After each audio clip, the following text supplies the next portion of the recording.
हरे राम राम राम हरे हरे। नमः कमलनाभाय नमस्ते जलसायिने नमस्ते ऋषिकेश गुहाणाध्ये नमोऽस्तु ते। मंत्रहीनं क्रियाहीनं भक्तिहीनं सुरेश्वर यत्पूजितं मया देव परिपूर्ण तदस्तु मे। कार्तिकेयं करिष्यामि प्रातः स्नानं जनार्दन प्रीत्यर्थे तव देवेश दामोदर मया सह। हरे कृष्ण। कार्तिक मास के इस लीलाओं का वर्णन यहाँ पर हो रहा है। कार्तिक सम मास नहीं, एकादशी सम तिथि। द्वारका सम धाम नहीं, क्षेत्र नहीं, वनस्पति सम तुलसी। तो ये कार्तिक मास हमारे लिए भक्तिदायक महीना है।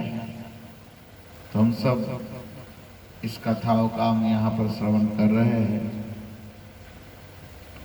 कल हमने कथा में सुने गुणवती का चरित्र। भगवान श्री कृष्ण अपनी अर्धांगनी सत्यभामा को कहते हैं,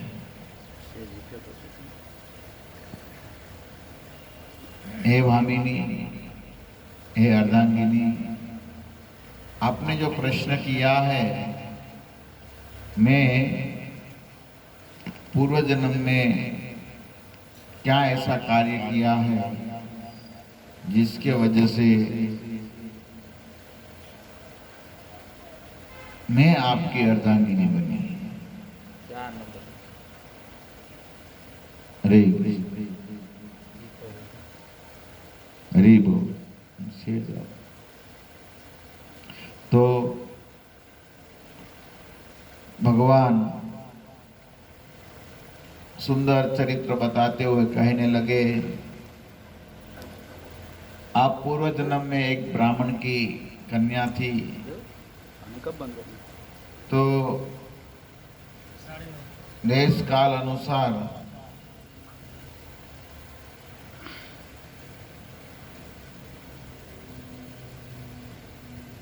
आपने पूर्व जन्म में मेरा भजन किया।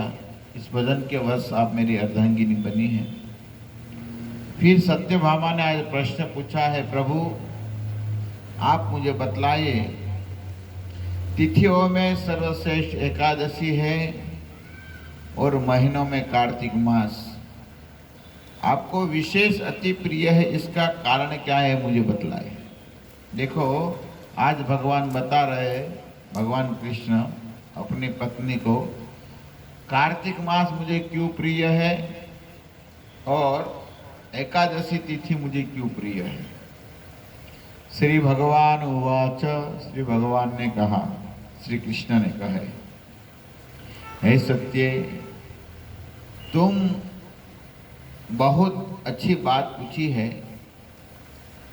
एकाग्रचित होकर आप ये सुनिए। देखो, भगवान बार बार कहते, पहली बार भी कहे एकाग्रचित होकर सुनना चाहिए, आज भी भगवान कह रहे आप मन लगा कर एक कथा को सुनिए। पूर्व काल में राजा पृथु ने देवर्षि नारद को ऐसा ही प्रश्न किया था। पूर्व काल में एक बार भगवान पृथु भगवान ने नारद जी को ऐसे प्रश्न किए थे, जैसे आपने प्रश्न किए ऐसा ही प्रश्न पूछा था, एकादशी क्यों प्रिय है और कार्तिक मास क्यों प्रिय है, ऐसे प्रश्न पूछे थे। इसी उत्तर इसी समय सर्वज्ञ मुनि ने उन्हें कार्तिक मास की श्रेष्ठता का कारण बतलाया था। ये मैं आपको कहने जा रहा हूँ। नारद जी ने जो बताया था पृथु महाराज को, तो नारद जी बतला रहे श्री नारद उवास, भगवान के नारद जी ऐसे बोले थे, मैं नहीं। तो इसके अनुसार कहते हैं पूर्व काल में शंख नाम का एक असुर था। असुर होता है एक तमोगुण रजोगुण में रहते, ज्यादा करके वो तमोगुण में रहते हैं, और तमोगुण में होकर क्या करता है, सबको परेशान करता है। जो त्रिलोक का नाश करने में समर्थ तथा महान बल एवं पराक्रम युक्त था, ये ज्यादा बलवान हो गया था। असुर कहाँ से बल प्राप्त करते हैं? असुर बल प्राप्त करते हैं देवी देवता से बल प्राप्त करते हैं। वो जब कोई ब्रह्मा का तपस्या करते हैं, कोई शिव जी की तपस्या करते हैं, या कोई दुर्गा की तपस्या करते हैं, वो तपस्या प्राप्त करके तीनों लोक में हाहाकार मचाते, वो असुर का कार्य होता है। देवताओं को परेशान कर दिया था और समस्त देवताओं स्वर्ग छोड़कर वो इंद्र इत्यादि सब देवताओं मेरुगिरी पर्वत में छुप गए थे। क्यों? ये शंख नाम का जो असुर था वो सबको बहुत परेशान करता था। तब तो क्या करे, सब परेशान हो गए। और तब इतना ही नहीं, फिर क्या किया, जो ब्रह्मा जी का वेद था वो वेद को भी चुरा दिया। अभी देखो वो शंख नाम का जो असुर था, इसको शंखासुर कहते हैं, इसको पता चल गया ये वेदों से ज्ञान आता है और वेदों से बल आता है, मैं वेदों की चोरी कर लूँ तो ये सब देवी देवता है, जो देवताओं का जो बल आता है वो बल सब समाप्त हो जाएगा। क्योंकि हमारा शास्त्र में जो मंत्र है ना, वो मंत्र से सब कार्य सिद्ध होता है। जिससे पहले कार्य होता था तो मंत्र से सब होता था। मंत्र से बोलते तो बारिश हो जाते थे, मंत्र से बोले इसको मारना है तो मर जाते थे। जैसे परीक्षित महाराज को मंत्र बोले थे ना, वो मंत्र बोल के श्राप दे दिया, बोले 7 दिन बाद तक्षक सर्प आएगा, डस देगा तो आप मर जाएंगे। वो मंत्र से के, और मंत्र से सब यज्ञ करते थे, यज्ञ में जो आहुति देते थे और ये जो सब सफल होता था। मंत्र का बहुत प्रभाव होता था। पहले सतयुग में इत्यादि युग में सब कार्य होता था मंत्र से होता था, इसलिए पहले मंत्र से कार्य होता था और बाद में क्या आया, यंत्र आया। पहले क्या होता था, मंत्र से आता था, फिर यंत्र आया। यंत्र जैसे कोई ऐसा मशीन आया और सब कार्य ऐसा होता है यंत्र से।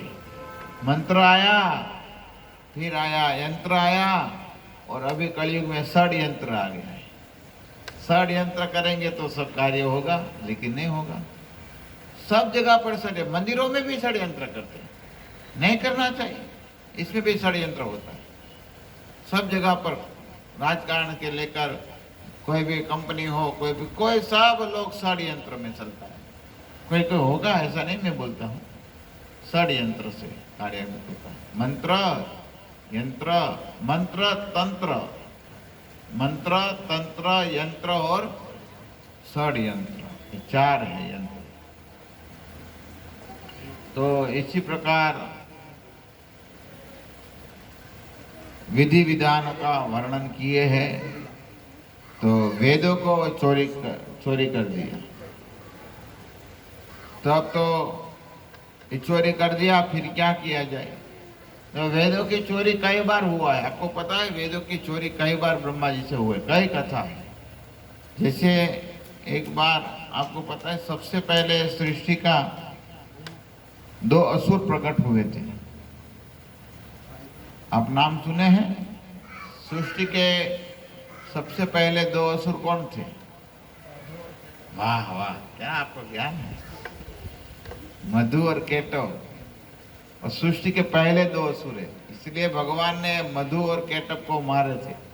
मधुवन में मारे थे, इसलिए भगवान का नाम भी हो गया मधुवन, और मधुसूदन, इसलिए भी भगवान को मधुसूदन कहते हैं।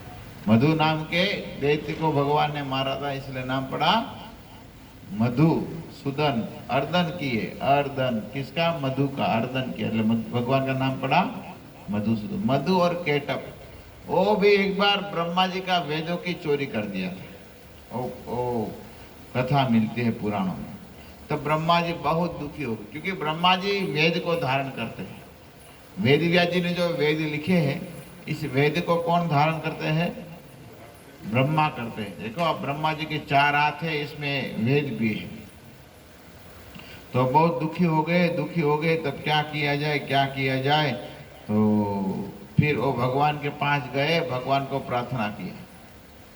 तो भगवान सोचे कि भाई ये तो असुर को मारना बहुत मुश्किल है ना। तो भगवान ने क्या किया, भगवान विष्णु की जो गर्दन थी वो अलग हो गई। क्या हो गई? अलग हो गई। तब ब्रह्मा जी ने एक घोड़े का क्या किया, एक घोड़े का मुंह था वो ब्रह्मा जी ने लगा दिया। फिर भगवान का नाम क्या हो गया? हयग्रीव हो गया। अब नाम सुने हयग्रीव, भगवान की कथा सुनिए ना। हय मतलब घोड़ा, हयग्रीव। तो घोड़े का भगवान ने उतार लिया था वो वेद बचाने। एक कथा वो भी है। और दूसरी कथा एक मिलती है। एक समय की बात है, एक बार भगवान विष्णु और देवी लक्ष्मी सुंदर रूप को देखकर मुस्कुराने लगे भगवान, क्योंकि देवी लक्ष्मी ने लगा कि वे हंसी उड़ा रहे हैं। एक बार क्या हुआ, भगवान विष्णु अपनी पत्नी को देखकर हंस रहे थे। कोई कोई तो कभी हंसते ना, स्वाभाविक है, पति पत्नी होते तो हंसते हैं। तो लक्ष्मी माता को ऐसा हो गया, ये मेरा नाथ मेरी मजाक कर रहे हैं। तो लक्ष्मी जी ने श्राप दे दिया, और श्राप दे दिया और किया, आपका सिर धड़ अलग हो जाए, आपका सिर धड़ और दोनों अलग हो जाए, ऐसा बोल दिया, श्राप दे दिया। तो तब क्या किया जाए, तब तो प्रभु की भी लीला है सब कुछ। तब ऐसा हुआ, इस प्रभु माया ही फिर एक बार विष्णु जी युद्ध करते हुए गए थे। ऐसा श्राप दिया, आपका कभी भी ऐसा नहीं, अभी आपका सिर धड़ अलग हो जाएगा। तो ऐसा श्राप दिया था। तो कथा आगे इसमें आती है। और तब श्राप दे दिया। फिर एक दैत्य था, और इस दैत्य ने एक बात को पता हो गया कि भगवान को, ऐसा तो एक असुर था, वो असुर भी क्या, इसका नाम था हयग्रीव। एक असुर था, इसका नाम था हयग्रीव। वो हयग्रीव ने माया देवी की तपस्या, दुर्गा माता की तपस्या किया था। वो तपस्या पाया, और फिर क्या किया, दुर्गा माता प्रसन्न हो गए। दुर्गा माता प्रसन्न हो गए, बोले मांगिए मांगिए, क्या चाहिए क्या चाहिए। तब वो बोलने लगा, मुझे तो कोई मार ना सके, मैं अजर अमर हो जाऊँ। तब माया मतलब दुर्गा माता ने कहा, नहीं नहीं, ऐसा नहीं हो सकता है। इस संसार में जिसका जन्म है इसको तो मरना ही पड़ता है, आप दूसरा मांगिए। तब वो बोला, मैं किसी से न मरूं, मैं मरूं तो हयग्रीव से मरूं। तो इसको संसार में ऐसा था, मैं एक ही हयग्रीव हूँ, दूसरा कोई हयग्रीव है ही नहीं इस संसार में। इसको ऐसा था, तो इसने ऐसा मांग लिया, मैं हयग्रीव से मरूं। तब देवी ने बोला, कोई बात नहीं, भगवान तो नाम लेके मार सकते हैं। तब क्या हुआ, जब एक बार ब्रह्मा जी का वो वेद चोरी कर दिया, ये असुर ने, हयग्रीव असुर ने। तो हयग्रीव असुर ने क्या किया, वेद चोरी कर दिया। तब ब्रह्मा जी गए, और कई देवी देवता सब गए ब्रह्मा जी के पास, और ब्रह्मा जी को प्रार्थना किए भगवान के, प्रभु आप हमारे वेदों की रक्षा करिए, वेद मेरे पास नहीं है तो मैं बड़ा दुखी हूँ। ऐसे दुखी होते हैं ना, ब्रह्मा जी दुखी हो गए, वेद नहीं सके। जैसे हमारा कोई मोबाइल ले लो, कितना दुखी होता है हमको, होता है ना। जैसे ब्रह्मा जी का वेद कोई ले लिया तो दुखी हो गए।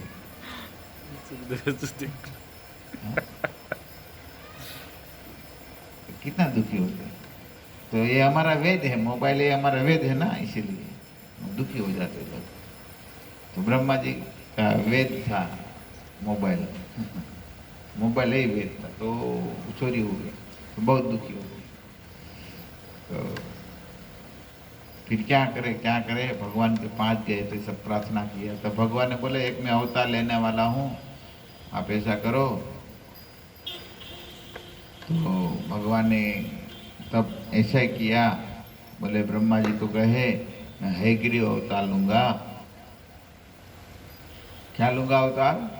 हयग्रीव। तो भगवान देखो, आप हयग्रीव अवतार देखे तो भगवान का जो रूप है, वो जो धड़ है, वो मतलब गर्दन के नीचे है, वो भगवान एक मनुष्य का रूप है और ऊपर घोड़े का है।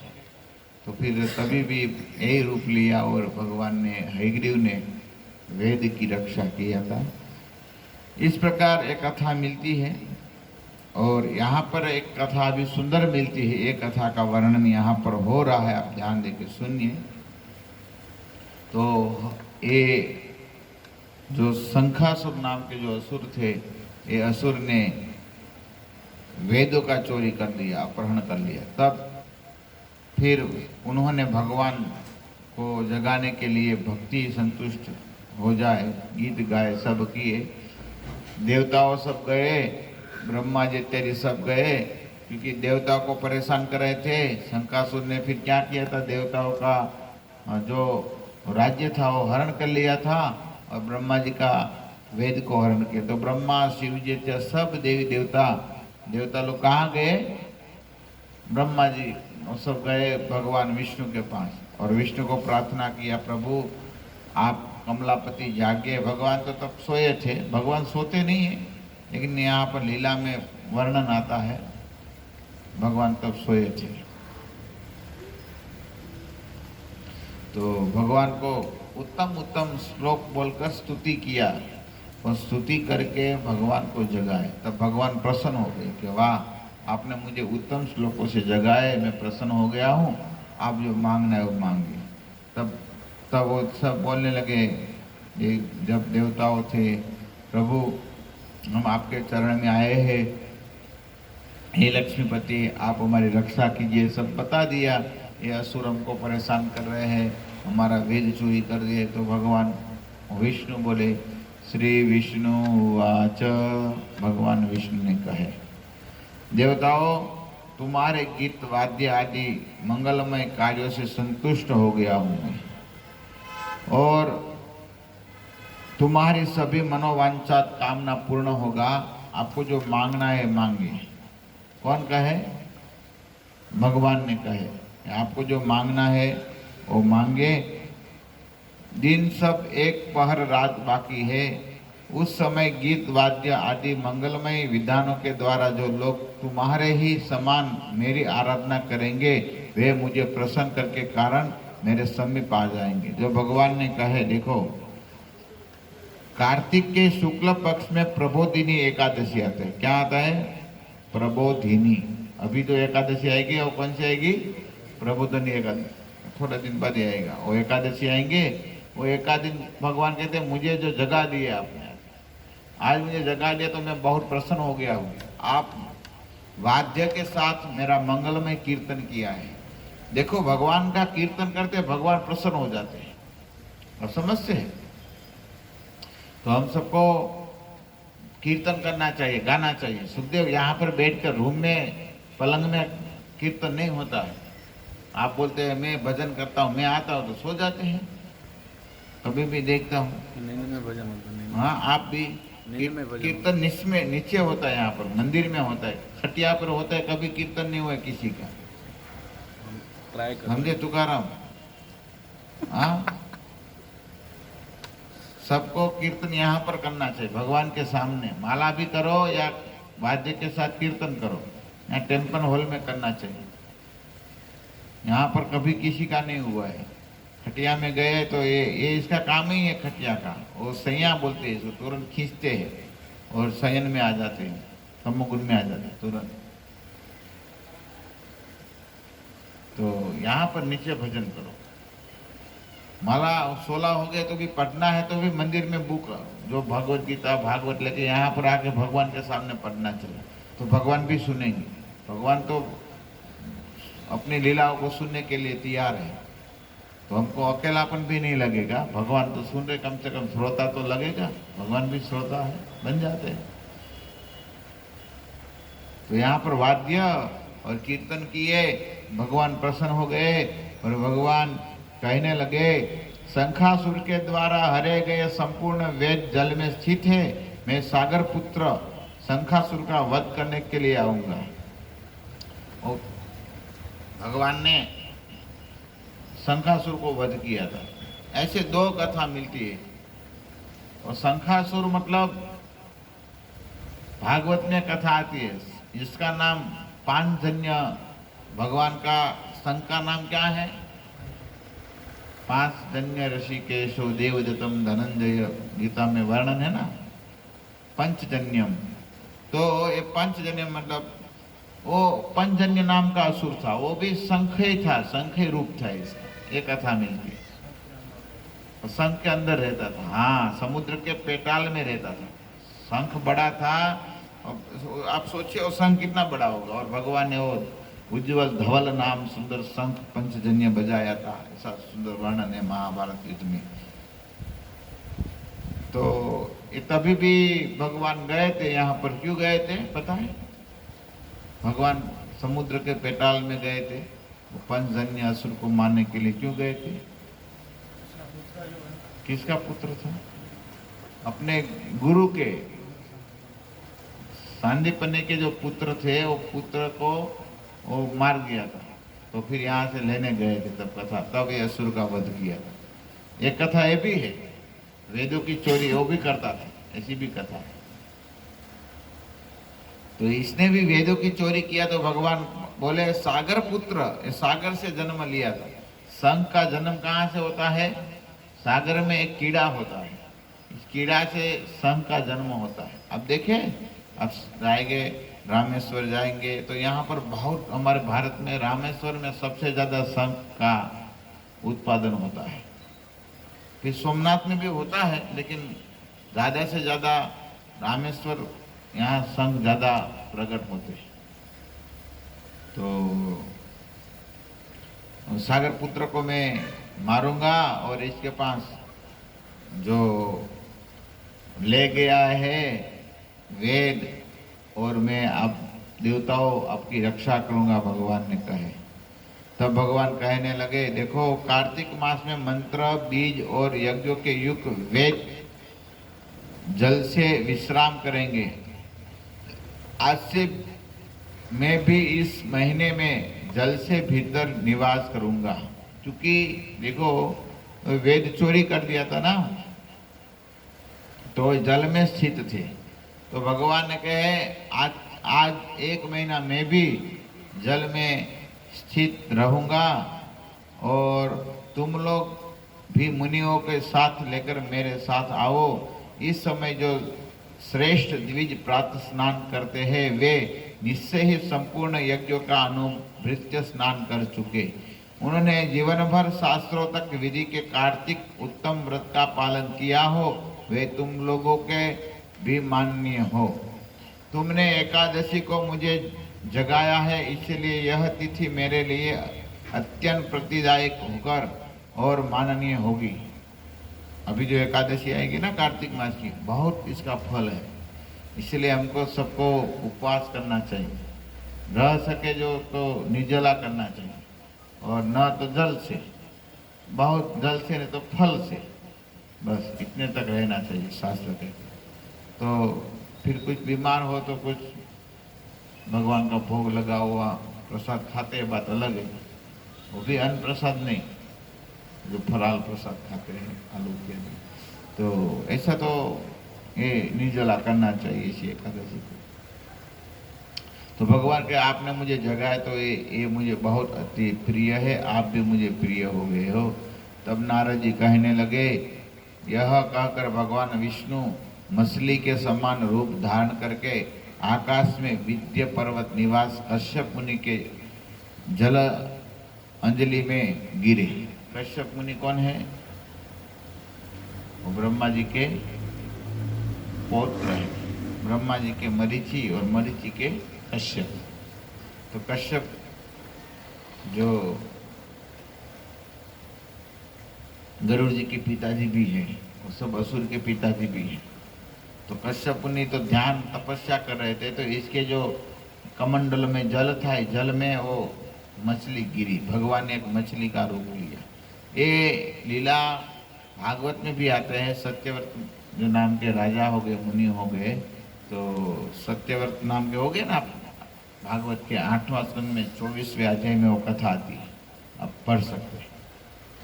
तो इसमें आता है मत्स्य अवतार की कथा। तो यहाँ पर भी भगवान ने मत्स्य अवतार लीला भगवान ने किया है, तो इसकी कथा यहाँ पर मिल रही है। बोले मत्स्य कमंडलों में दिखा तो उससे इसमें समा न सके, तब उन्होंने उसे कुएं में डाले। तो मछली बोलने लगी, और छोटा सा और छोटी बोले मुझे ये जगह कम पड़ रही है। तब तो एक छोटा सा तालाब था, इसमें रखा, तो तालाब कुएं में सब जगह पर डाला। तो ऐसे जब जब डाल दे तब वो बड़ी हो रहा था। तो अंत में कश्यप मुनि ने कहाँ रखे? समुद्र में डाले। और समुद्र में जब डाले तो समुद्र में इसको तो जाना था।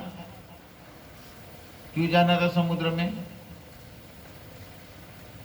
समुद्र में इसलिए जाना था, वो शंखासुर नाम का असुर को मारने के लिए भगवान इसलिए मत्स्य अवतार लिया। यहाँ पर पद्म पुराण में वो कथा मिलती है, कार्तिक मास में भगवान ने मत्स्य रूप धारण किया था, और मत्स्य रूप धारण करके ब्रह्मा जी के वेद की रक्षा किया। और कई जो देवता है, इस देवता को जो परेशान कर रहे थे असुर, तो असुर का वध किया। और फिर भगवान ने फिर स्वर्ग इसको सबको दिलाया। तो यहाँ पर कहते हैं समुद्र में डाल दिया, वहां भी बढ़कर वह विशाल काय हो गए। तदंतर उन मत्स्य रूपधारी भगवान विष्णु ने शंखासुर का वध किया, और इस शंखों का अपने हाथ के लिए, अपने शंखों को अपने हाथ में लिए वे बद्री वन में गए। यहाँ संपूर्ण ऋषियों के बुलाकर भगवान ने इस प्रकार आदेश दिया। बद्री वन में फिर गए, बद्रीनाथ जो बद्री वन कहते हैं, यहाँ पर भगवान गए विष्णु, और शंखासुर का भगवान ने वध कर दिया। तब भगवान विष्णु सब ऋषि मुनियों को बोले, भगवान कहे महर्षियों, जल में भीतर बिखरे हुए वेदों की खोज करो। क्योंकि वो युद्ध हुआ तो वो असुर था, वो असुर ने क्या किया, वेद को सब जगह पर बिखार दिया, फेंक दिया। युद्ध हो रहा तो कोई यहाँ गिरा, कोई दूर गिरा। तो फिर कहे आप जाइए सब, और ऋषि मुनि भी समर्थ थे सब। ऐसा नहीं सोचना चाहिए ऋषि मुनियों क्या समुद्र के अंदर जाएंगे, सब जल में तपस्या करते थे पहले कई ऋषि। क्या नाम था, सोबरी मुनि, जल में तपस्या 60,000 साल तक किया। सब ऋषियों को अपने सिद्धियों में ताकत थी, भजन में तपस्या में ताकत थी।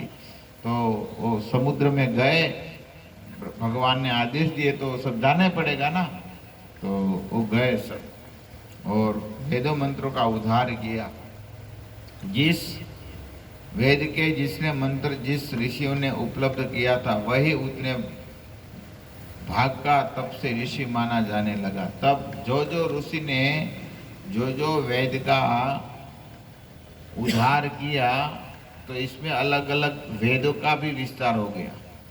जैसे एक संहिता होगी भृगु संहिता, तो वेदों का एक भाग ही है भृगु संहिता, है ना। फिर हो गई गर्ग संहिता, गर्ग ऋषि ने वो लिखे हैं, है ना। वो सब इसी तरह से अलग अलग संहिता हो गई। यहाँ पर कहा सब ऋषियों ने जो जो पाठ को ढूंढे वो इससे नाम से हो गया। और फिर वो जो मेन वेद था, वेद ब्रह्मा जी को दिए, ब्रह्मा जी प्रसन्न हो गए और भगवान को स्तुति करने लगे सब देवता। फिर हे प्रभु, आपने हमारे पर कृपा किया है, आपने हमारे वेदों की रक्षा किया है, आपने हमारी रक्षा किया है भगवान मत्स्य अवतार भगवान, हम आपको बार बार प्रणाम करते हैं। इस तरह दंडवत प्रणाम करने लगे। तो इस तरह वेदों की रक्षा कार्तिक मास में हुए है।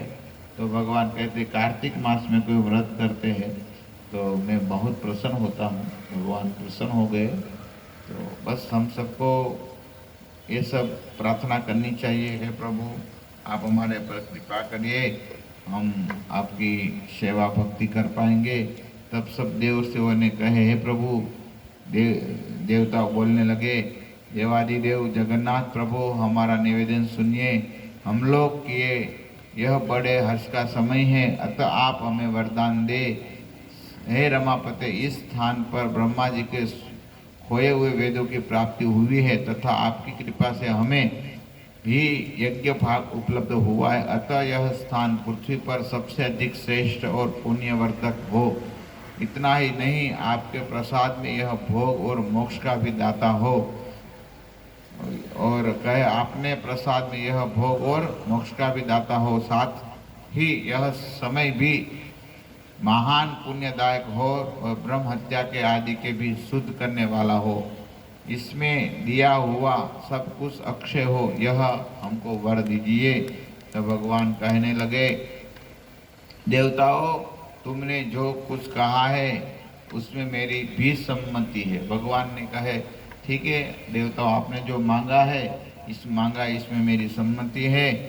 और आप आज से इस स्थान का ब्रह्म क्षेत्र नाम कहा जाएगा। और अब सूर्यवंश में उत्पन्न राजा भगीरथ यहाँ गंगा के आएंगे और यह सूर्य कन्या यमुना के साथ यहाँ मिलेगी। भगवान ने सब इस वरदान को कहा और यहाँ पर ये बड़ा तीर्थराज हो जाएगा। और जो यहाँ पर जो कार्य करेंगे वो कार्य अक्षय कार्य हो जाएंगे। तो ये सब भगवान ने फिर दर्शन दिए और ब्रह्मा जी आदित्य को एक तीर्थ का नाम दिए। और इसी तरह भगवान ने अपनी अर्धांगिनी पत्नी को इस कथा को सुनाए, कार्तिक मास की और एकादशी की, और वेदों की रक्षा किया। इस प्रकार इस अध्याय संपूर्ण होता है। हरे कृष्णा कृष्ण कृष्ण हरे हरे, हरे राम राम राम हरे हरे।